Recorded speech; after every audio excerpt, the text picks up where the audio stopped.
I really would like us to have a conversation, and in just a few moments, I'll give you a handout that has some questions I'd like us to talk about. But as has already been said, I was invited to this because I wrote this book. And so I want to just set the context for this book. So it's called Claiming the Courageous Middle, Daring to Live and Work Together for a More Hopeful Future. And I wrote this out of a deep burden for the polarization of our country. And the book grew out of my own experience as a president with alumni who came from a pretty wide range of the political spectrum. And, you know, depending on what was going on in the larger arena, I would hear from alumni on the right who would say, well, Dr. Mullen, are you going to issue a statement in support of this? And then people on the left, are you going to issue a statement on this? You know, so this idea of that virtue signaling and politicizing of, in this case, the college and university setting. That Houghton is a college in the faith tradition. It's in the Wesleyan branch of the Methodist tradition. And as I agonized about how do we function as a community of faith in this time, I became very convinced that if there was any hope for our country, it was going to come from thoughtful people of faith who were willing to host what I called middle space. Now, when I was talking about the book title with the publisher, they said, oh, you can't use the word middle. You can't use the word middle because middle sounds mushy, timid, tepid, wimpy, sounds like you have no convictions, no beliefs. And I said, well, that's why the word courageous is here, because this is not talking about the timid, tepid, wimpy middle, or for people who don't have the courage to think clearly or to take a strong stand. This is about occupying middle space in a way that is hospitable, hosting, gracious, full of conviction, but believing that your call there is to help people on maybe the right or left of you to imagine a new space to be in. So it's not about who's going to win, it's not about win-lose, it's not about somebody being right and somebody being wrong, although it's also not relativistic. It's about working together to come to a new imaginative space where we can live together. Now, in a moment, I'm going to make a transition from the book to the topic today, but I want to just say a couple of things that have been helpful to other groups I've talked about with this, because again, people always want to know, well, what do you mean by the middle? So here's how I describe the middle. If you are someone who knows people on the right of you and on the left of you on any issue, whether it's at your family dinner table or in your church or at your workplace or in your social activities, if you know people on the right and left of you who trust you more than they trust those other people, then you are in a certain kind of middle. So we're not talking about some abstract space that is out there for everyone to be in. We're talking about the middle as it looks from each individual person. And again, I'll repeat, the qualification that I find most helpful is if you know people on the right and left of you on any issue, in any setting, who trust you more than they trust those people, you have a choice to make. And it's this choice that I want to talk about here, again, as we work into the specific topic for today. Now, it's not comfortable being in that space, yes? I saw some of you not. So some of you can think already of places where you were in the middle, yes? As I've defined it. So if you are in a middle, which I'm guessing most of us are as we think about the world we're in, you have a choice. You can either be silent, you can suddenly get an urgent phone call that you have to answer and leave the room, you can become actually very witty and try to say things that placate everyone and keep everyone happy, or you can make yourself smaller and decide to, well, these are the people I really need to identify with here. So you can really make yourself smaller and side with one side rather than the other. Or you can make the choice, as I describe it, to be a host of imaginative, activist, hospitable, grace-filled middle space, that the goal of which, and this is important, the goal of which is not that everyone's sitting around smiling and holding hands and singing Kumbaya, but the goal of which is that you do something growing out of the richness along the whole spectrum. And again, I'm not talking like let's compromise. I'm talking about hosting a conversation that involves listening by both sides. In some case, it might be to solve a very practical problem in your community. And maybe it's building a hospital for people who've just come to this country. And that's what I saw in the city of Buffalo, where I come from. Members of all religious traditions and ethnic groups got together to create a community health center. So they're solving a practical issue that none of them would have been able to do by themselves. In some cases, doing a practical project together, like feeding the hungry, building homes, is easier to get people of different opinions around. But I also have seen this kind of work, this kind of hosting of creative, active, imaginative middle space work, when you have a theoretical issue. I mean, it might be a moral issue, it might be something that's dividing our country, that's keeping the two sides of Congress apart. And each side thinks they are right. Each side, if they don't think they have the whole truth, they at least think they have an important part of the truth that they can't give up on. And you don't want them to give up on it. But what you may want to host in this conversation is helping people realize, I may have this part of the truth, maybe someone over here has another insight that can result in a greater coming to truth. So I say this because I want to be very clear that we're not talking about creating mushy compromise. We're not talking about asking people to come and suddenly become non-thinkers. We're talking about hosting conversations that result in larger visions of the truth or solutions or this kind of, whatever the particular issue is. And then my final word of introduction is, I believe very strongly that if you want to do this kind of work, you have to pay attention to your own story.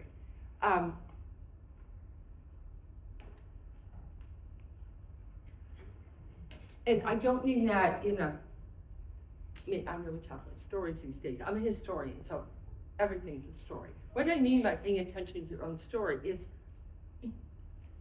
there's no guidebook to do this creative work of the courageous middle, which is one form of peacemaking, and that's really where we want to come to today. It's not like there's a guidebook to this or 10 easy steps to it. This is hard work. It takes courage, it takes creativity, it takes a community thinking together about this. It's costly work because you have to keep communicating with the people all around you who feel like, oh, we thought that person was with us. And now they're saying things that sound like they're over here. So it takes constant communication to maintain the trust that you started out with. But the thing that I talk about in the book, and really what I want to invite you to today, is if you care enough to be here today, my guess is that you have been in situations, either where you have been in the middle or where you've had some really powerful experiences that have helped you navigate that middle space in ways that you become a translator across the spectrum. That metaphor of translation across the spectrum. And your way of doing this work is going to be different than everyone else. It's going to grow out of your own story. Anyway, so that's an introduction to some of the things I talk about in here. So you may say, well, why did they invite this person to a religious freedom conference on peacemaking? Well, here's the connection. And I think of the work of the Courageous Middle as a particular approach to peacemaking. I mean, that's really what it is. And the topic for this year's Religious Freedom Conference in Iowa, I think this is a great thing. Every state should have this.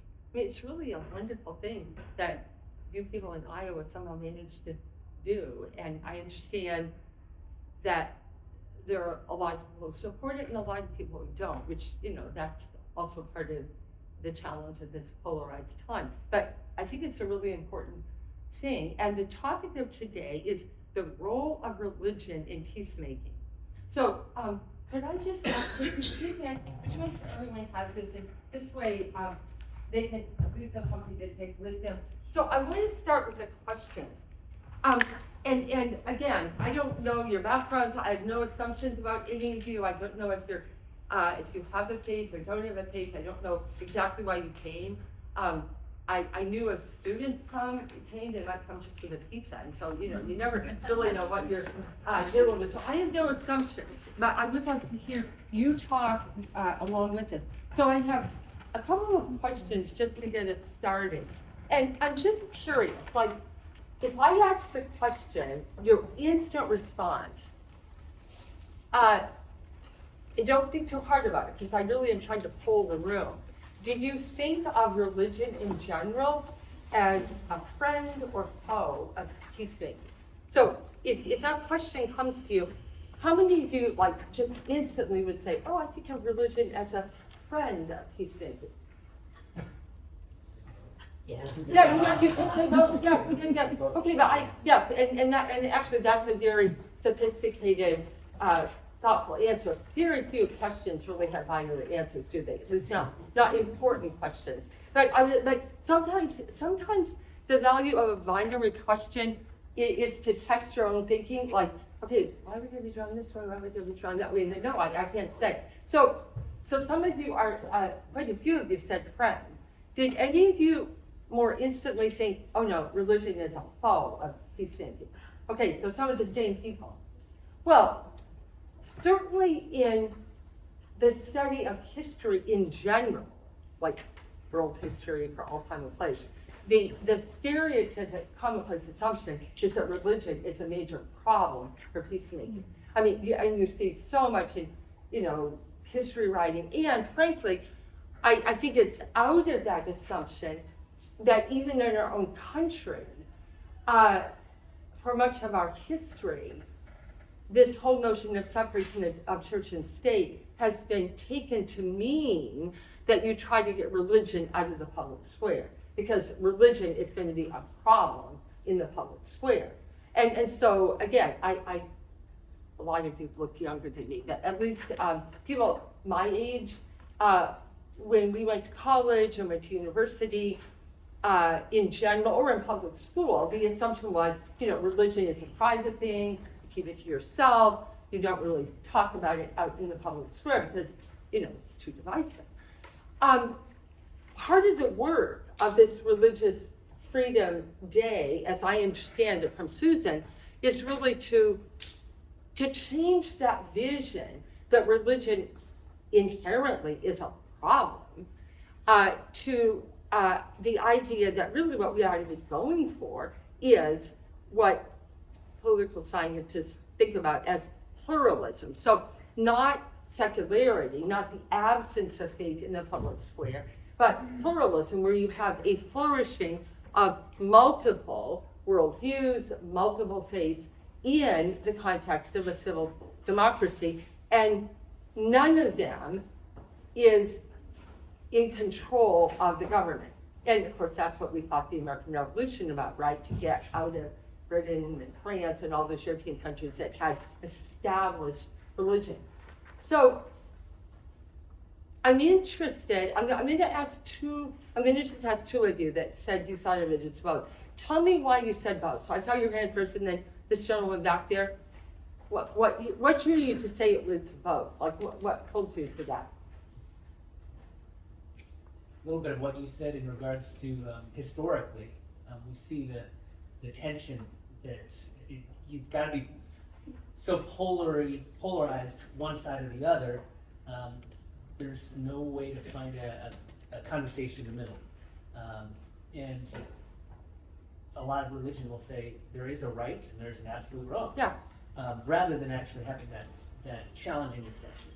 But on the other hand, I still see that faith, and there's the challenge between faith versus religion. Yeah, I understand. It has one of the best opportunities for bringing people together to talk about what does faith look like in the eyes of reconciliation and of healing. So I think there's that dichotomy that should be talked about. Yeah, they're both there, and that would be a fun thing to follow up on just there. Were you going to add something to what this gentleman said when you were pulled in both directions? Well, I'm coming at it from an atheist point. Okay, good. I mean, yeah, that's the way religion should. I mean, but you even see a lot of divide in religion. I mean, look at the Methodist Church right now. Yes. Yeah. I mean, so from my point of view, if it wasn't there, I don't know. I mean, I have a faith that I have my own faith in my own self, that I live a life that I'm going to be judged, whether it be by myself or others, that says do right by yourself. And I don't know. I think a lot of people use religion as a crutch to, reason why they do something. Yeah, and I'm so glad you spoke because I one of the things that I was very interested in when I was in grad school. So I did my doctoral work in history on the Victorian freethinkers who were, very much part of the tradition that you've identified. And it was a fascinating kind of work. I mention it here because part of what drove the Victorian freethinkers into, they would have said either atheism or a kind of secularity, and they had a debate among themselves about whether they were more about what they didn't believe or what they did believe, around that. But the point is, almost all of them had stories where they started in some religious context and either had been discouraged from thinking deeply or discouraged from asking hard questions. I think those of us in the room who have grown up in faith communities, which I did, I know that there's a lot of people in faith communities who are very fearful, or they're more tied to wanting to be right and to know that they're right than even to go for the truth. And they kind of, again, well-meaning sometimes, feel like it's their job to kind of do God's job, and they kind of think that their job is to make everybody think that the right is the same thing they think it is, rather than the kind of humility that says, I'm here to be a pursuer of the truth, and I'm going to, leave the big picture in God's hands and not try to play God. So I do think that there are a lot of people in faith communities who do come across very authoritarian, very dogmatically, and again, I want to be fair because some of them grows out of that notion of I don't want to give up on what I know to be true. And so this is why in the beginning, when I talked about this work of hosting middle space, you do have to help people know that you're not going to turn them all into relativists or people who don't have any convictions. It's about bringing your convictions, hearing others' convictions, and then thinking together, usually around some common goal. There's usually some common thing that you're trying to deal with. And how can we collectively sharpen each other's thinking? For me, and this is something I talk about in the book, although I'm not trying to sell my book, but part of working in this middle space is having a combination of confidence and humility. Confidence in the fact that you're not worried if somebody, criticizes you, because you will be criticized if you're going to do this work. And every time I've talked about this, someone says to me, well, surely you're going to get hit from both sides if you're in the middle. And I'm like, yes, that's why it takes courage. That's why it takes talking with other people who are trying to do this. So it takes a certain confidence and graciousness, but it also takes a humility to realize that, you may have a part of the truth, but every one of us is a finite human being. And, some of us are older than others, and you start feeling your finiteness more deeply as you get older. But no matter how intelligent, no matter how gifted, every one of us can learn more.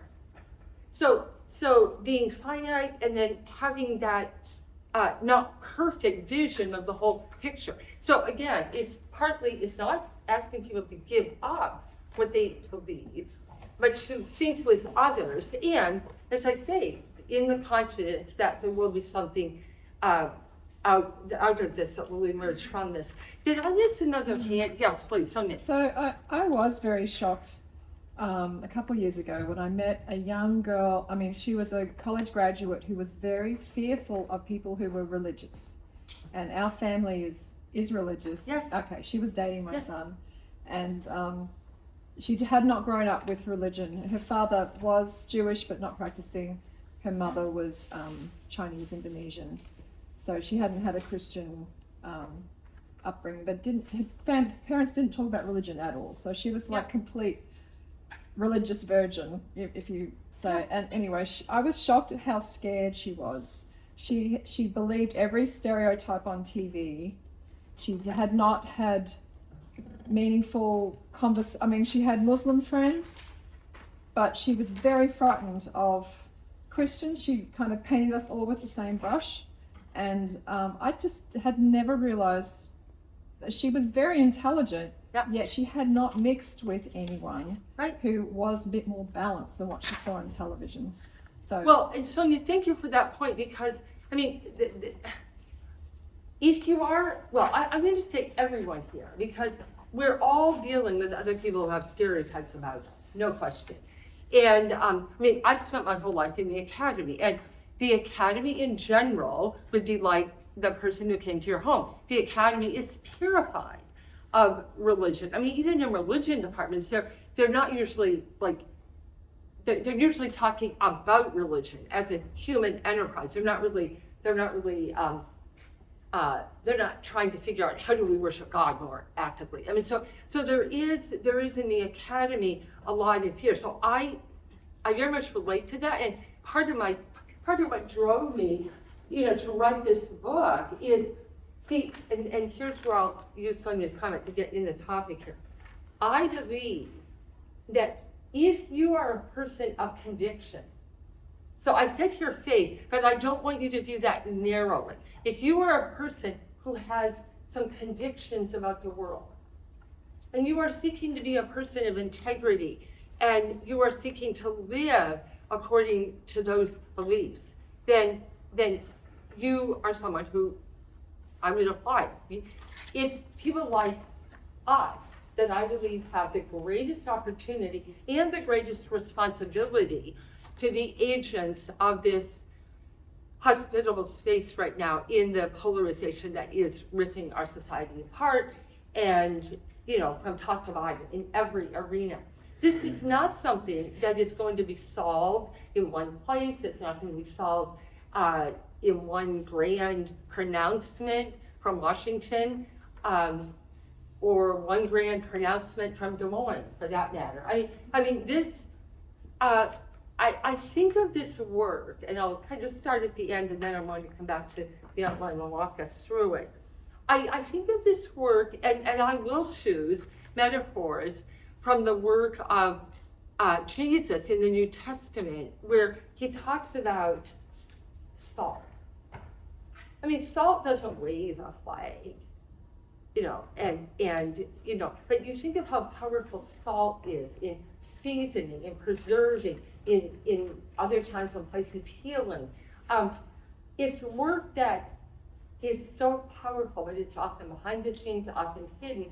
Then the other metaphor that Jesus used a lot was the notion of leaven or yeast, you know, that is hidden, that is not waving a flag, not out there. But if you have ever forgotten to put yeast in bread that you're making, you will know the absence of it. And so I think those metaphors are important because what we're talking about here is slow work. It's often invisible work, but it is creative work. It is work that is powerful, but it is long-term. And again, if you hear passion in my voice, it's there because, well, we should have started all this a long time ago. I mean, the fact that we are in the middle of this polarization, it's not going to change easily. But we have to hold out an imagination that something different is possible. So my contention here, and I'm going to go through this very quickly because I do want to watch our time. Yeah, okay. And so I want to make the case that religion or faith, and again, I would include any worldview in this. Again, my doctoral dissertation was in religion and atheism in Victorian England. So any worldview, any set of convictions that you have would meet this test here. And I'd like to make the case that religion can be and ought to be a powerful friend of peacemaking. So, first of all, what I'm going to call the surprise factor. And this is why I led off by asking, do you think of religion as a friend or foe of peacemaking? Most academics, most people that are part of the intellectual community of our country, when you say religion, they think division. They think, you know, wars. They think massacres. They think, I mean, it is interesting. In the 20th century, the most dramatic massacres were primarily not about religion. They were about ideologies. I mean, you think, you know, communism, Nazism, and often ethnic cleansing, although sometimes ethnic cleansing can be curiously mixed up in religious identity and that kind of thing. But the point is, most people don't expect people of faith to be agents of peace, just like your family. You know, when this person was like, I don't want anything to do with them because they're religious. And so this surprise factor, I think, is really important in a good way. I'll just, again, very briefly speak from my own experience. Whether it was in grad school or attending conferences as a historian or provost or president, and I'm sorry to say it this way because it sounds like I'm being self-aggrandizing and I'm not that kind of person. But very often, after I had like a conversation, so my disciplines are history and philosophy. So I'd be talking to someone and then somehow later in the conversation, they'd find out that I was a person of faith and they'd be like, I didn't know that there were people that thought that deeply who were Christians. Isn't that a terrible stereotype? Isn't that a terrible stereotype? And the stereotypes are all over. In some cases that, you know, that Christians or people of faith are not very thoughtful. They have a dogmatic position and they can't really think about it. So they're not very intellectually honest. That's often a stereotype. That they are fearful people who have to occupy the ground, otherwise, you know, the world will fall apart. So they're often characterized as people of fear, people fearful to ask honest questions, and then they're often viewed as very judgmental, not people of graciousness. So there are all kinds of stereotypes. But I love the comment that you made here, sir. I mean, and this is a comment that actually I owe to the Jewish rabbi, Jonathan Sachs, who in his wonderful book, The Dignity of Difference, he says that every one of the major world religions has some kind of a framework that permits practitioners of that faith to also be gracious and respectful of people who think differently. So he's making the claim, he comes out of the Jewish tradition, he's making the claim, but that all religions have that framework. I mean, again, I'm not a scholar of multiple religions. I can certainly see it very clearly in the Christian tradition, in the Jewish tradition, but this idea that, and again, it goes back to your comment, that the idea that you can respect people that think differently about you. You can be in the same space without having to be viewed to be right. And I said that very deliberately because it's not just that a lot of people want to be right. They want to be viewed to be right. So this surprise factor that nobody expects people of who they know to be religious or people of any kind of faith should be gracious and respectful, to be more of a questioner than telling you what to think. Okay. Second, I believe that if you are here, so this might not apply to all people of religious persuasion, but you came out for a day that was called Iowa Religious Freedom Day. So I'm assuming if you are here, you are someone who has a large vision of religious freedom. And what I mean by that is very often religious freedom in American culture is associated with bigotry. I mean, I've heard that many times. Because there's a certain kind of view of religious freedom that's just about me and my people. And so I only care about religious freedom when my group is under attack. And when my group is in charge, well, I don't need to care about anything anymore. The large view of religious freedom, which again, I believe the Iowa Religious Freedom Day is talking about, is this idea that religious freedom is for the common good.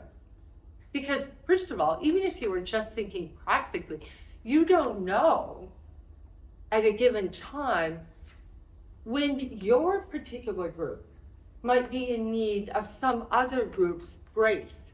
So that's why it's such a huge mistake. And by the way, I have no idea your politics. So if you are one of the people I'm talking about, I don't know that you are. But I think often when people feel like, oh, I don't need to worry about religious freedom right now. I've actually heard people say this.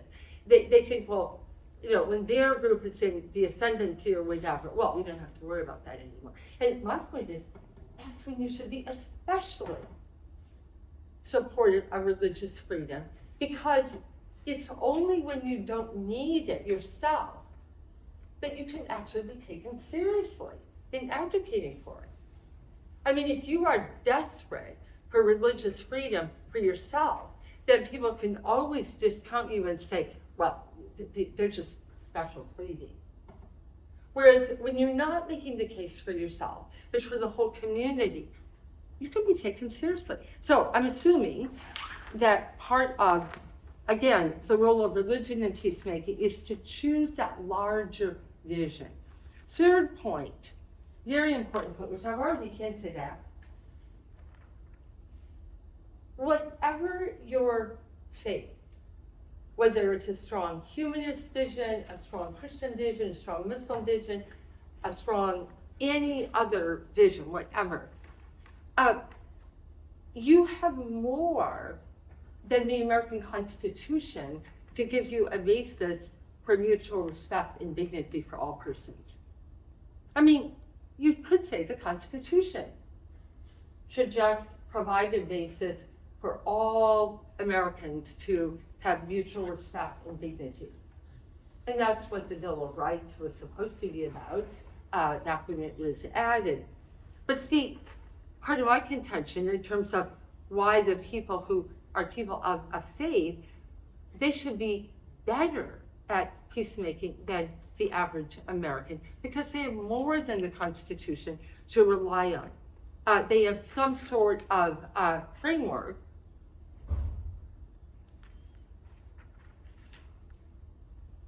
And if we were doing a full semester class, we could talk and look at the framework in each of these traditions that gives you a basis for respecting individuals and treating people with dignity. And so the point here is you have a double reason to be supportive of conversations that are grounded in dignity and respect for other people, which you have to have if you're going to have honest conversations around difference. Now, the first point I need to explain here. So I said, you are either bilingual or becoming bilingual. No, you may say, heard it that, but, well, most people,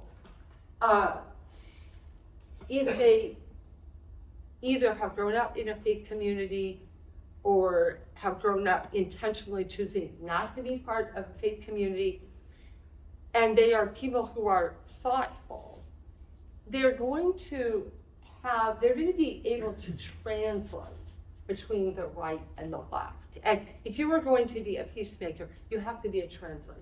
You have to be an interpreter. That's what I mean by bilingual. So for example, I'll make this more concrete.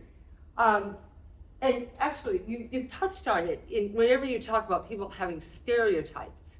So many disagreements are made worse because of definitional issues and stereotypes. So I know that person there. They must feel like that because I knew somebody who, was in that group and they were that way. So the work of translation and interpretation, and it's slower. But see, if you are someone who has any context of being part of a faith community, you will have certain experiences that will allow you to have some common ground with people that we would say are more on the right of our society right now. And again, I don't like right and left. I mean, any kinds of binaries are problematic. But let me just give an example. People on the right are often accused of, let's say, only caring about personal morality and not caring about social structures or something like that. They only care about issues like abortion or something. They care about issues that are private and personal. At least that's how the stereotype goes. Whereas people on the left, they're all about social structures, and they're all about making sure that we create the right structures of justice so that people as individuals can have a fair chance in our society. Well, if you are a thoughtful person of faith, my guess is you have experiences that give you an appreciation for the reality of parts of both of those kinds of things. You can talk the language of personal morality, personal choice, agency, responsibility, but you also know that environment, social structures matter. And so for example, again, I'll give you a more granular here. In my particular church tradition right now, which is quite polarized, you would have people that think that social justice language is not Christian language. It is language of the left. Okay, now maybe none of you know people like that, but I'm saying, well, so I'm not going to go bash those people on the head, but what I might do, because after all, peacemaking is not about violence, it's about peacemaking. But what you might do is, I mean, the importance of social justice is all through the Christian scriptures. And so you start with what people identify with. You start with what people can relate to and what you share with them. And in a sense, you help them to know that you are not going to them and saying, you're just wrong. You're inviting them into something that you share with them.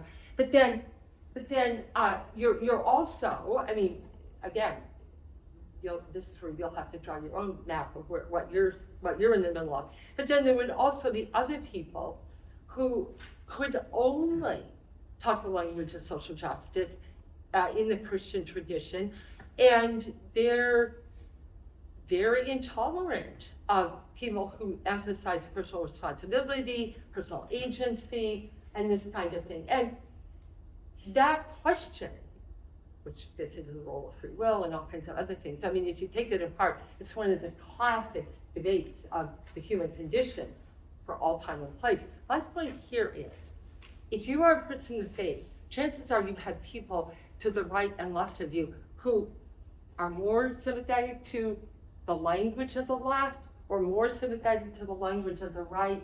And if you're going to do that courageous middle, you need to be a translator, an interpreter, helping people understand that this is not the enemy over here, or this is not the enemy over here.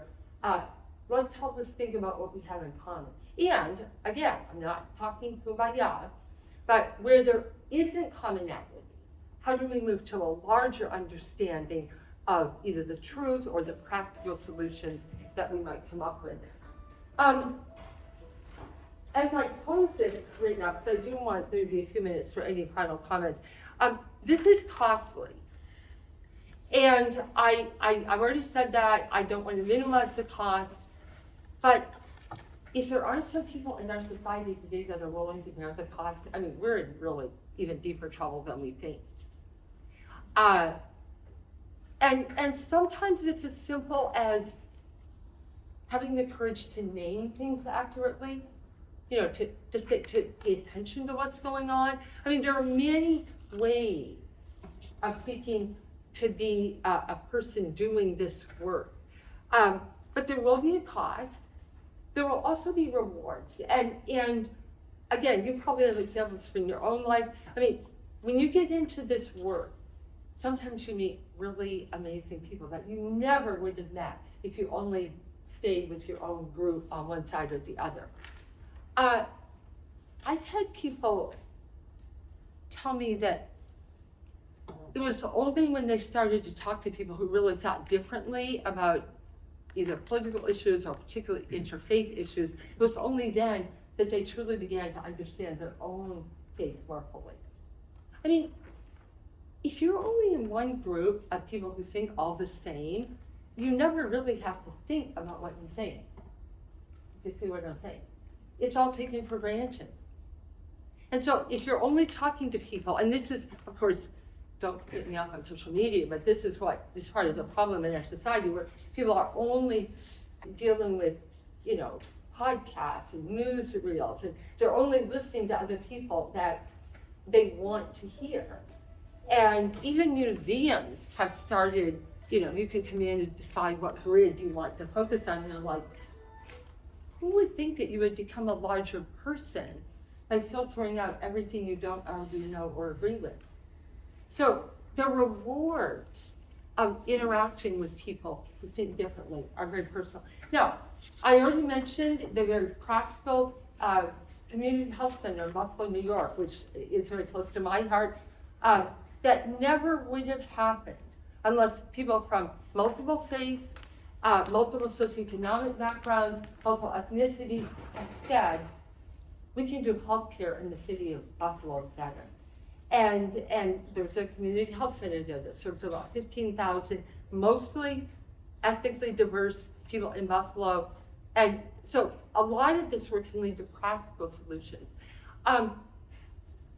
Part of how I got to know Marian Edmonds-Allen, who's another speaker in the conference today, was we were working together in a project. It started out being called Fairness for All. It ended up 8 years later, resulting in the Respect for Marriage Act in Washington in December of 22. The Respect for Marriage Act provided legislative support for gay marriage that had been provided for in the courts in 2015. But what most people don't realize is that the Respect for Marriage Act also undergirded the Religious Freedom Restoration Act and has the strongest religious freedom protections for faith communities that have been in the Constitution for a number of decades. So it was 8 years of people of multiple faiths, higher education communities, people of all sorts of communities who work together with people on both sides of the aisle to create a situation that honored a particular community in our society that had felt discriminated against, but it also did that in a way that provided that same kind of protection for possible future communities that might feel discriminated against. The reason I'm telling you this is that was 8 years of work. And what? You said 5? Well, You asked me to tell you 5. Oh, you asked me to, oh, sorry. Yeah, thank you. I thought you were saying 5 years. Thank you, Marion, thank you. I asked her to tell me when there were 5 minutes to go.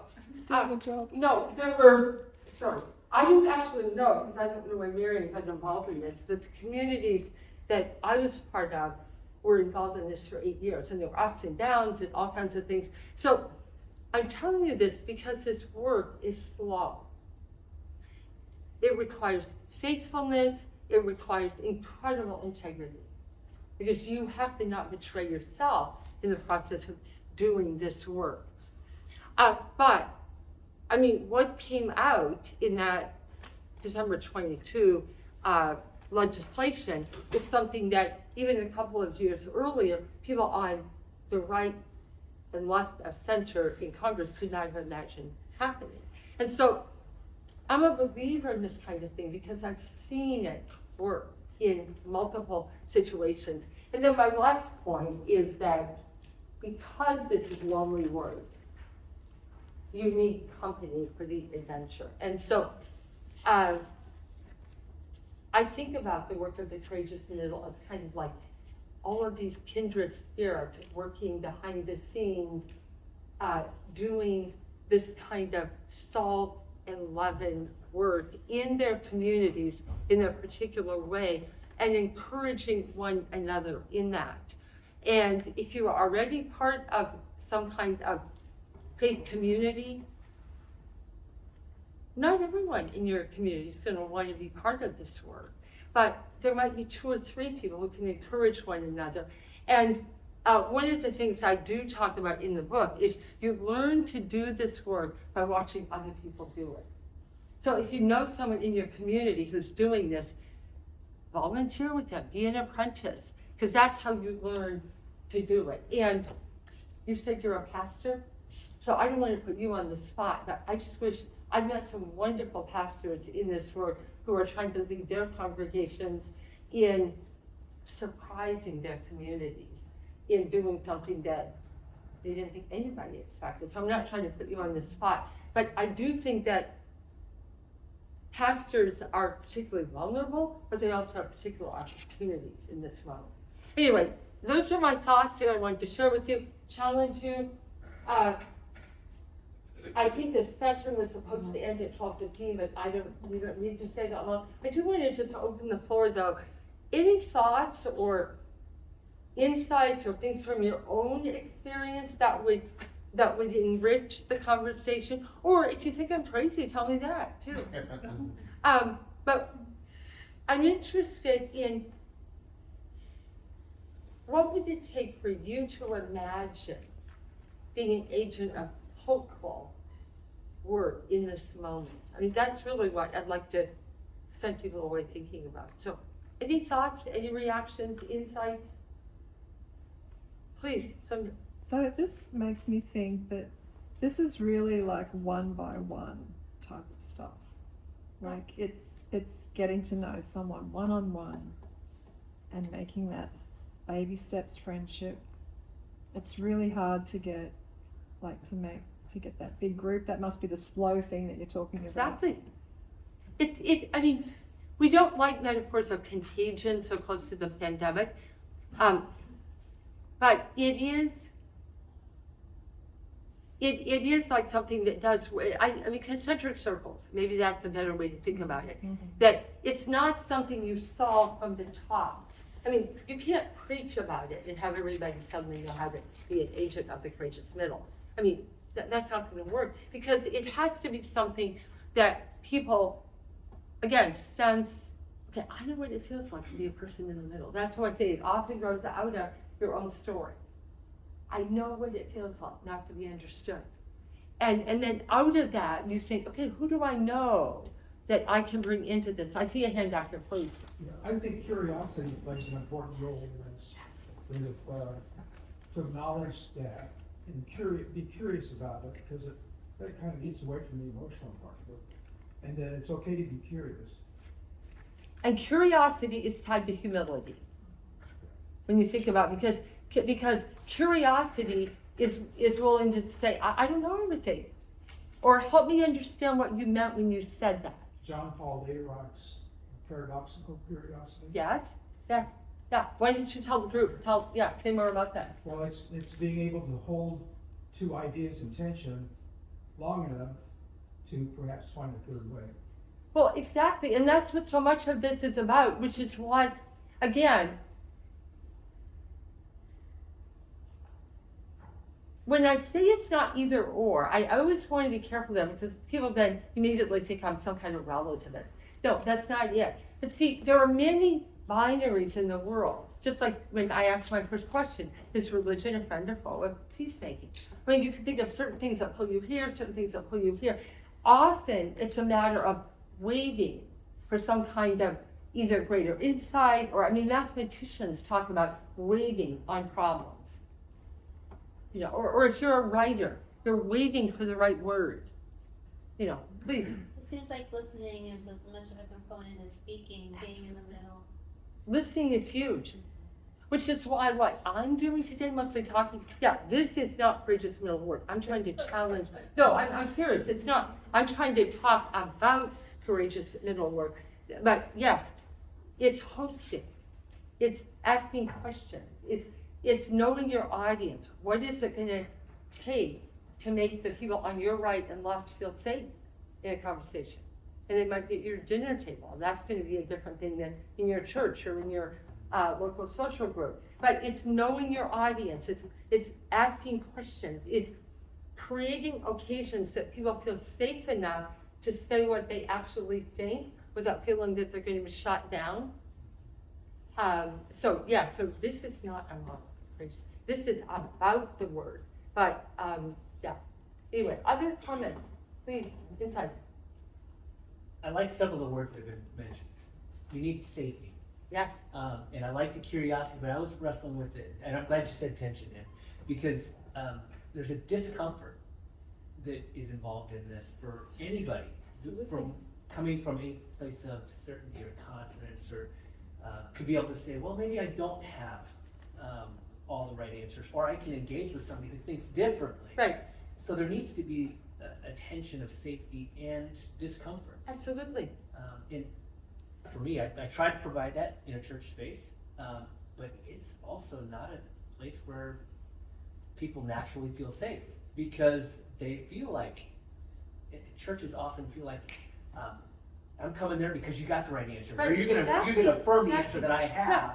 rather than invite me into this discomfort. But I do think faith should offer us a space of it's discomfort. Any growth requires discomfort. See, so I'm not a pastor, but I was a college professor. Mhm. That's what every college professor does in the classroom. Because students come to you thinking, oh, you must have the answer for it. Tell me what the answer is. I want an A. Well, I was sort of an irritating professor for those students because I was like, well, no, I hope you want more than an A in this class. I hope you want to actually grow and change. So I love the way you said that, because any growth requires that balance of actually G.K. Chesterton calls it security and adventure, if any of you are G.K. Chesterton fans. And he says, as human beings, we always need a balance of security and adventure. So we can think of this word as giving people, which is why you don't tell people that, oh, well, you're coming to give up on your convictions. You have to let people know that this is not about making everyone a relativist. It's not about denying that there's truth. It's not that at all. It's about coming to recognize that each of us as individuals has room to grow and can benefit by other people's seeing. I think metaphors of vision are very helpful. Because, I mean, we all know what that is when we talk about, like, accident reports. You know, 5 different people saw the accident, they all see different things. I mean, nobody walks away and says, oh, well, there wasn't an accident. No, there was an accident, but we have different seeings. And that's part of what I think is a helpful metaphor that gets beyond the binary notion of, you know, what I'm right or wrong. But you're quite right that, I mean, human beings want the certainty of knowing that they're right. But when you really think about it, that desire is usually tied to some kind of fear. It's usually tied to some kind of other kind of insecurity, which is why, again, the work that we all have to do on ourselves to be in this work is very important. I found offering a space where people can tell their story. Yes. And hear someone else's story. Yes. And understand the value systems that go with it. Yes. Then all of a sudden it develops a deeper discussion and an appreciation that allows them to see the opposing sides and to find a safe space to talk about that. Exactly. And so just like metaphors of vision, so this is why I think partly why I wrote this book is I'm a historian. Because see, stories, I mean, you can have larger or smaller stories, but if you tell me your story, my reaction to you is, well, that's really false. I mean, now your sibling might say didn't tell it right or something like that, because siblings never agree on their family stories. But I'm saying when you hear someone's story, it doesn't elicit from you, you're wrong. Whereas when you get into an abstract argument, it feels like the person has to decide if they agree with you or not.